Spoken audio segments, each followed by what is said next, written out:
Hello friends, কেমন আছো তোমরা? আশা করি ভালো আছো। আজকে আমি চিকেন ফ্রাই বানিয়েছি। তা কিভাবে বানিয়েছি তোমাদের সঙ্গে শেয়ার করব। দেখো কিভাবে বানিয়েছি আমি।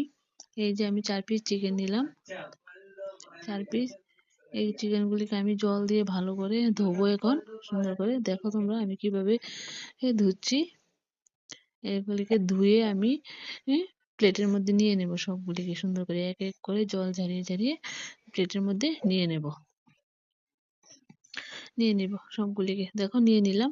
এখন এগুলিকে আমি মেরিনেটের জন্য নিয়ে যাব। মেরিনেটের জন্য এক এক করে সব মশলা দেব। হলুদের গুঁড়ো দিলাম, এখন মরিচের গুঁড়ো দেব, মরিচের পরে দেব লবণ, মরিচের পরে দেব লবণ, লবণের পরে দেব ময়দা। তোমরা সব মশলা তোমাদের পরিমাণ মতো দেবে, আন্দাজ করে করে। দেখো ময়দা দিলাম, ময়দার পরে দেব কর্নফ্লাওয়ার, ময়দার পরে আমি দেব কর্নফ্লাওয়ার। তোমরা তোমাদের আন্দাজ অনুযায়ী দেবে। দেখো এখন টমেটো সস দেব আমি, টমেটো সস দিলাম। তারপরে দেব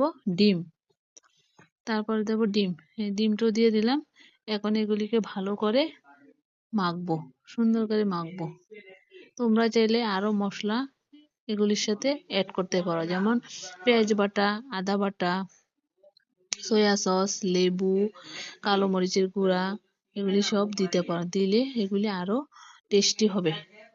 কিন্তু আমি কিছুই দিইনি, আমি সাধারণভাবে দিয়েছি। আমি জাস্ট দিয়েছি হলুদের গুঁড়া, মরিচের গুঁড়া, লবণ, ময়দা, কর্নফ্লাওয়ার, ডিম আর সস, টমেটো সস দিয়ে আমি ভালো করে মেখে এগুলিকে মেরিনেটের জন্য রেখে দেব। যত ভালো করে মেরিনেট করবে তত এগুলি খেতে ভালো হবে। ভালো করে মেরিনেট করবে, তাহলে খুব স্বাদ হবে আর কি। দেখো আমি কিভাবে মেরিনেট করেছি। এখন সুন্দর করে 2 ঘন্টা মেরিনেটের জন্য রেখে দেব। দেখো আমার মেরিনেট শেষ। এখন এগুলিকে আমি এক এক করে তেলের মধ্যে ভেজে নেব, লাল করে ভেজে নেব। দেখো এখন আমি এগুলিকে তেলের মধ্যে দেব। এই যে তেলের মধ্যে দিলাম, এখন উল্টিয়ে দেব। দেখো আমারগুলি কি সুন্দর করে ভাজা হয়ে গেছে লাল করে। এক এক করে সবগুলি ভেজে নিলাম লাল করে। তোমরা এভাবে সুন্দর করে লাল করে ভাজবে। সুন্দর করে লাল করে। দেখো আমারগুলি সবগুলি হয়ে গেছে, কমপ্লিট। দেখো কিভাবে বানিয়েছি। আর আমি সাধারণভাবে একটু সাজিয়ে নিলাম এগুলিকে। তোমরা এভাবে একটু ট্রাই করবে, দেখবে ভালো হবে। আশা করি ভালো হবে।